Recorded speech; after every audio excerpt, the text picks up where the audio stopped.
வணக்கம். அதிகாரம் 59 ஒற்றாடல். குறள் எண் 585. கடா உருவொடு கண்ணஞ்சா யாண்டும் உகாமை வல்லதே ஒற்று. இந்த குறள் என்ன சொல்ல வர்றாங்கன்னு பார்க்கலாம்.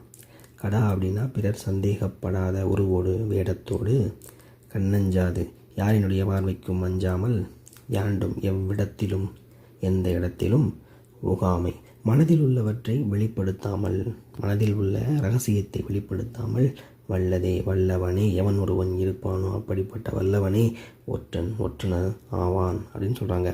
அதாவது இந்த குறளில் நம்ம என்ன கஷ்டமாக புரிஞ்சுக்கலாம் அப்படின்னா, பிறர் சந்தேகப்படாத வேடத்தோடு இருந்து பார்வைக்கு அஞ்சாது எந்த இடத்திலும் தன் மனதில் உள்ள ரகசியத்தை சொல்லாத வல்லவனே ஒற்றன் ஆவான் அப்படின்னு அந்த ஒற்றனைக்குரிய குணநலங்கள் எப்படி இருக்கணும்னு ரொம்ப அழகாக திருவள்ளுவர் அவங்க அந்த குறளில் சொல்லியிருக்காங்க. குறள் விளக்கம்.